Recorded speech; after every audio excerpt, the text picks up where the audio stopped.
I get to see Cy Montgomery, a woman whose work has been so inspirational to so many people who love animals. You have written, Cy, so many extraordinary books about so many creatures. Most recently, you were on the show talking about chickens. And your amazing book, What Chickens Know. You're famous for Octopus, and we're going to talk today about Secrets of the Octopus that just came back. It came out in paperback, gorgeous hardcover that came out in paperback.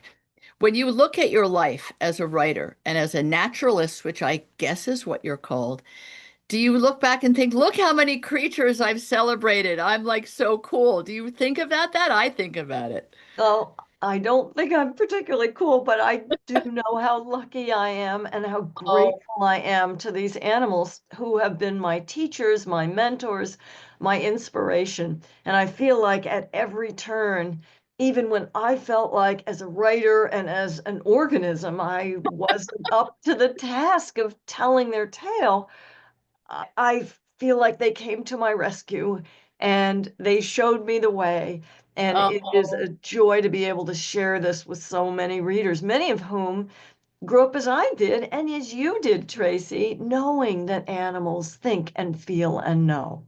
But you have been such a pioneer, particularly in the world of those that live in the water, for showing us what, the Jane Goodall, and bless her heart, we lost her recently, and so hard for Mark Beckhoff and some of the other great naturalists and ecologists who've written, and he was working on a children's book with her.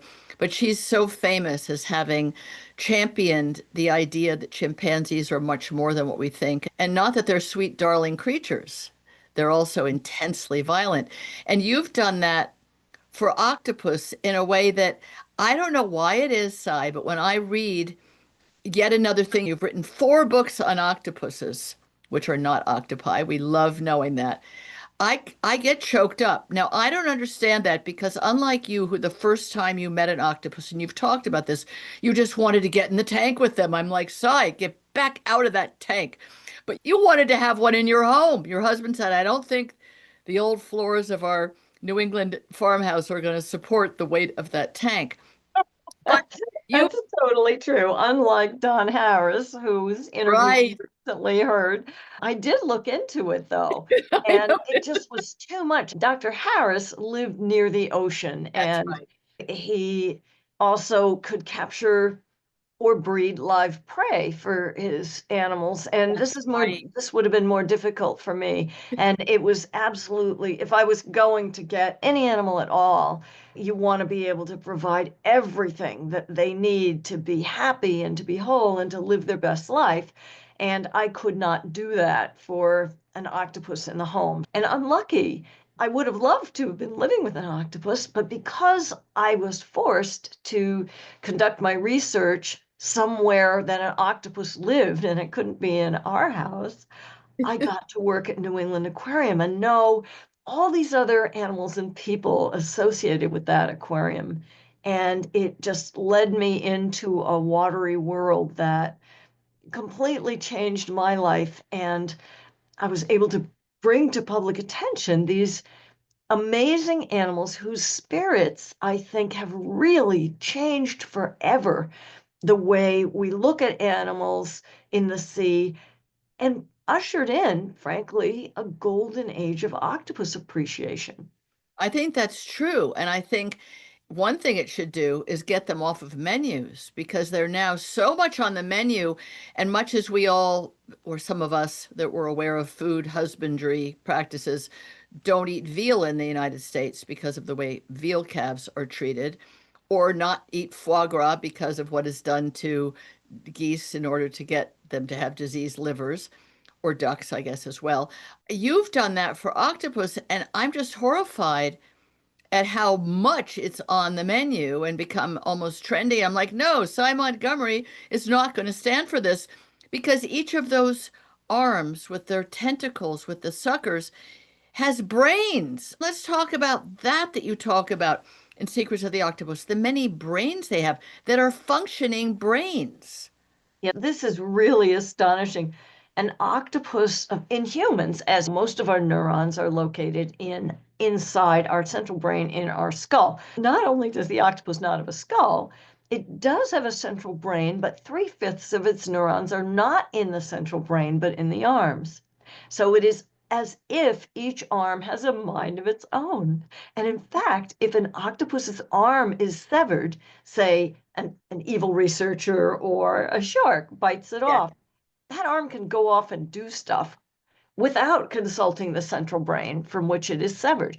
It can go off and hunt prey. So, when people say, how smart are octopuses?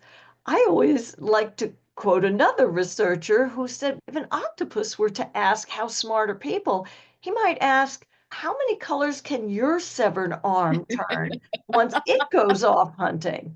One of the things that I remember in Secrets of the Octopus is you talk about how this severed arm can become its own creature, if you will, but then it doesn't have a digestive system. So Right. it doesn't have a way to use that prey that it's caught to nourish itself and sustain life. But how amazing it can do this. Now, I don't want to say a chicken with its head cut off because that's harsh for you. We're We chicken know that lovers. chickens can run around with their head cut But off. that's just, but that's just a temporary reaction, Right, right? that's I mean, totally different. yeah, they can't go on living without its head. But this is true, except for Mike the headless chicken. All right, remind us about Mike the Headless Chicken. Oh my gosh. For years, there was a celebration of Mike the headless chicken. This chicken had been living with a farmer whose mother-in-law really liked chicken neck. So Oh he my goes to, I got to say right up front to all of your listeners, I have been a vegetarian for over 40 years, so I am not eating any chicken. I'm not eating any octopus. I'm not eating any pork or veal or foie gras or any of that stuff. And I am tough and strong and healthy. I can still dive to 110 feet. I can hike to God. Wow. 11,000 feet, and I'm 67 years old. So it's good for the planet. It's good for animals. It's good for Good you. for Come to you. our house, and I'll make you a delicious vegetarian. Oh, sigh. That's Anyway, lovely. uh, but Mike the headless chicken was going to be served to his person's mother-in-law.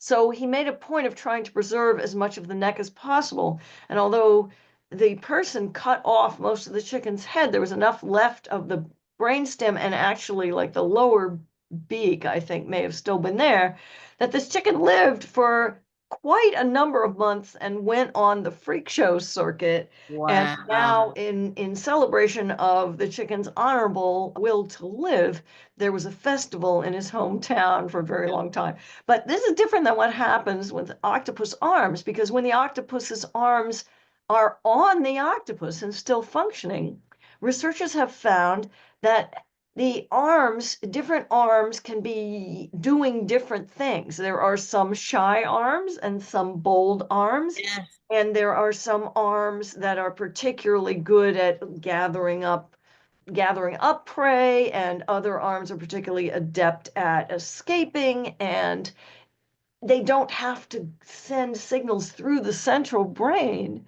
in order to do this. So They they can are do wired so differently from us. independent multitasking. It Yes, doesn't absolutely. interfere. The one who's escaping can be doing that while the other one's getting some food for the trip out of the tank. The Right. stories in the book of the escape artists, how they escape, what they do when they escape, it brings to mind, which we discussed once before when you were on the show talking about Soul of an Octopus, another divine, delightful book. And there's a wee bit of overlap, but not really, because this book has Nat Geo, National Geographic photos in it that are works of art. They are so incredible, and they're taken in an era before there was photoshopping and fakery. These are photos of exactly how these incredible individual octopus look in those moments where they look amazing. There's one I think called the blue-ringed octopus, venomous, as you talk about it in the book, where it has polka dots. It has huge blue polka dots on it. Which it can choose to flash at you or to obscure. Yes. So when he wants to let you know, wait a minute, I'm a very venomous animal, please don't mess Yes. with me, he'll Yes. flash these as a warning signal. And there's so many cool species of octopus. Yes. The great Yes. things in Secrets of the Octopus, the book, is something that I did not write, but my dear friend, the founder of Octonation, Warren Carlyle, wrote. He wrote a series of profiles, octo profiles, of a number of the most interesting, beautiful, and mysterious species, including the blue ring octopus and others like the blanket octopus, whose Yes. the female of the species has like this gossamer gown like an angel. The male is an itty bitty, unremarkable little critter, but she is this gorgeous, angelic looking creature floating through the ocean. I think that is Warren's very favorite. And the photography in this book, I can brag about because, again, I didn't take these pictures. Right. It is just gobsmackingly gorgeous. And if It you is. love octopus, if you love the sea, if you just love looking at amazing photographs of amazing animals, you would want this book. But the stories in the book, too, which generously many people, scientists as well as divers, shared with me, are also astonishing because in many cases they answer some of the questions that intrigued me when I was living the research for Soul of an Octopus, which came out in 2015. So, And what were some of those questions that had the most interesting answers? To me, the whole book is full of riveting details, personalities of individual octopus who are well known amongst the aquarists and so forth. But what were the questions that you, if you can think of what the questions were oh, that got you? absolutely. One of the things I wondered about when I was doing this research for the Soul of an Octopus was, why did Athena, the giant Pacific octopus, Octavia, the giant Pacific octopus, Kali, Karma, these individual octopuses who I met at New England Aquarium, why did they even want to bother with my company? Because octopuses, unlike humans, were thought at that time to be solitary individuals. Back when people were wondering, like, gee, what makes for an intelligent species? One of the answers was like humans, chimpanzees, dolphins, they all are social species. And Oh, surely their intelligence evolved to keep track of the many relationships in their lives. But it was believed that octopuses were solitary, only meeting to mate. And even when they mated, often that resulted in a dinner date, literally, in which one of them ate the other, which isn't the way you usually want these encounters to come out. But since, see, gosh, they're both called S of the O. they are. But and I want to make sure that everyone knows because it turns out, Sai, that a lot of people, God bless my audience, they are listening to my authors. They are caring about the books, but I need to repeat the author's name and the title, or otherwise they have to find a way to say to me afterwards, who was that or what was that? It's Cy Montgomery. You all know her by now. Secrets of the Octopus. Now, her previous book, Soul of an Octopus, is they're almost companion books. They're not Yes, overlapping in the sense that, oh, well, I think Cy already told me that. Each one builds on itself. Yes. exactly. Thank Soul you of for an pointing that Octopus out. was the one where you wanted to know stuff. Like, why did they particularly seek you out? And you had a friend, just as an aside, who came with you. She was like, really? You're this crazy about octopuses? And you said, yeah, yeah. So she came and she too wanted to meet the octopus who would have nothing to do with her. Yeah, that was wild because that was a dear friend of mine, Elizabeth Marshall Thomas, who has studied animals all over the Very world. famous. But you know why the octopus didn't like her? It was because she was a very heavy smoker. And Yes. even though I had told her to carefully wash her hands and before sticking them in the tank to remove nicotine from the surface of her skin, there was nicotine in her blood.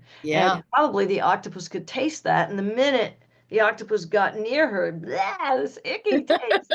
But Whereas I that had, same octopus tried to pull you into the tank, yes, not as an but act of violence or that you were prey. They just come in here and swim with me, that's Cy. right. They were like, I am curious. I'm as curious about Yeah, you as you are yeah, about me. yeah. But one of the things that Secrets of the Octopus reveals, and that more than 10 years of research after the 2015 title Soul of an Octopus came out reveals, is that octopuses are not as solitary as we thought, and that Many species, under certain circumstances, enjoy the company of other octopuses and do not cannibalize each other. And it is not just a few species here and there. I have spoken to a number of divers who have seen many giant Pacific octopuses aggregating in an area, just like the gloomy octopus aggregates in certain parts of Australia in such concentrations that these aggregations have been called octopolis. Oh, Another I one is love called, it. isn't that great? And Octopus. there's also another one of the same species called Octatlantis that has been discovered. And these are species that were thought to be utterly solitary. There are other species that now are known to be communal. And in some cases, there are species in which not only does the male, and you don't have to worry about cannibalism on the dinner date, but the male and female are known to mate beak to beak and to hang out together for quite some time. And this was unheard of when I had written The Soul of an Octopus. So for me, my best guess back in, I started researching Soul of an Octopus in 2011. Back when I was writing it, I was thinking maybe the octopuses want to be with me because we both enjoy playing. We both enjoy Oh, gentle touch. We both like to do the same kind of stuff, just like that's what makes people friends too. And that may be true. But my belief, reading what there was in the literature that octopuses were mainly solitary, has been shown to be false. And now it looks like octopuses are far more social, both with other octopuses and with other species of creatures than anyone thought. Since I wrote Secret Soul of an Octopus, in Secrets of the Octopus, one of the things we explore is partnerships, hunting partnerships yes. between certain species of octopuses and certain species of reef fish. Even there's a lot more partnerships in the world going on between species than we knew about 10 years ago. And one of them is this extraordinary thing that has been documented again and again. The octopus, with its lack of bones, is able to flow into any crevice. But Any crevice.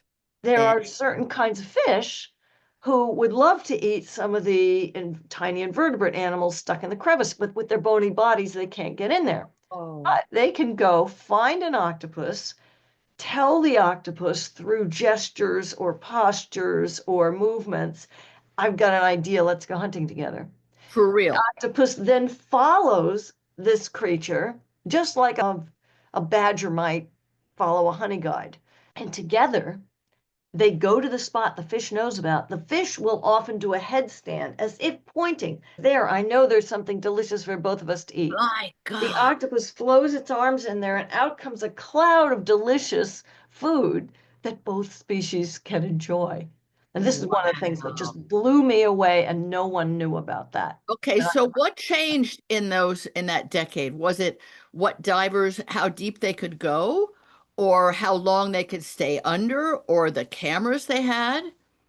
It is true that there have been some advances in technology, one of which was created by my friend Chelsea Benise, who invented a gadget called the OMG, the Octopus Monitoring Gadget.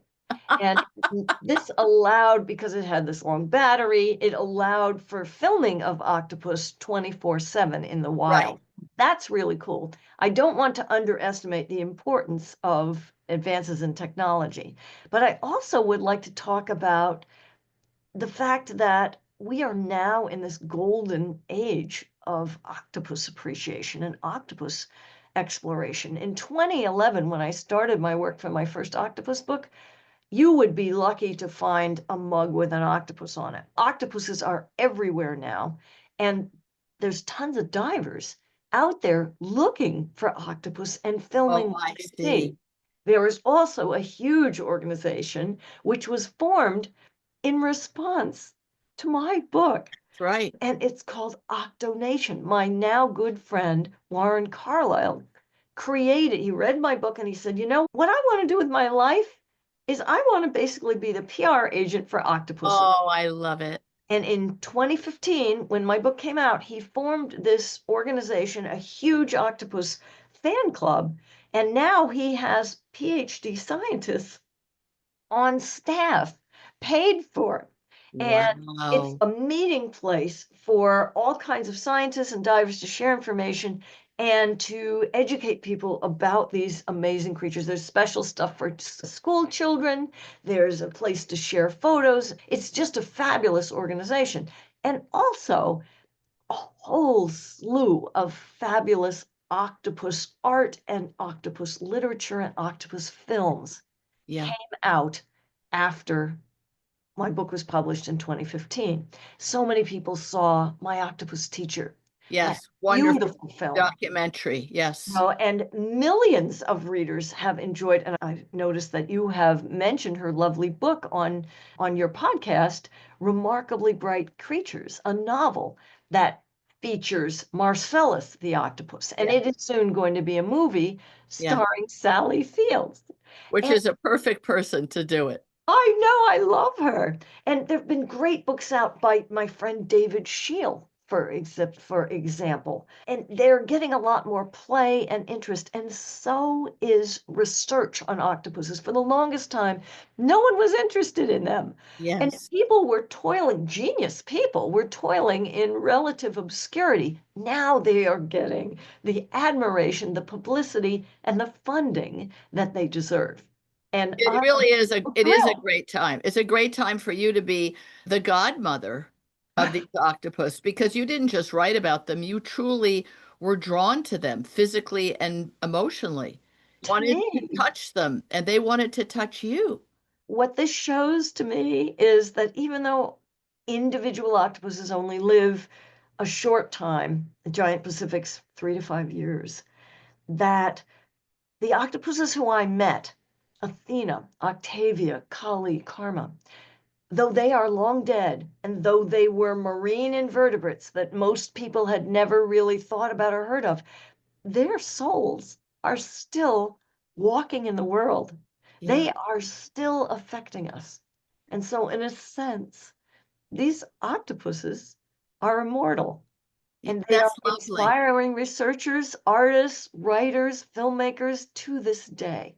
And just regular humans who can be inspired to have a little more awe and respect and interest in other creatures. And what is more other than an octopus? I should have paid closer attention, but recently, the star of some aquarium, a good aquarium. I know there are ones that are more like performative aquariums, those don't count, but a good one, their octopus died a natural death and huge outpouring of grief and reaction. You I know read exactly about who it that. was. Who was I that? know.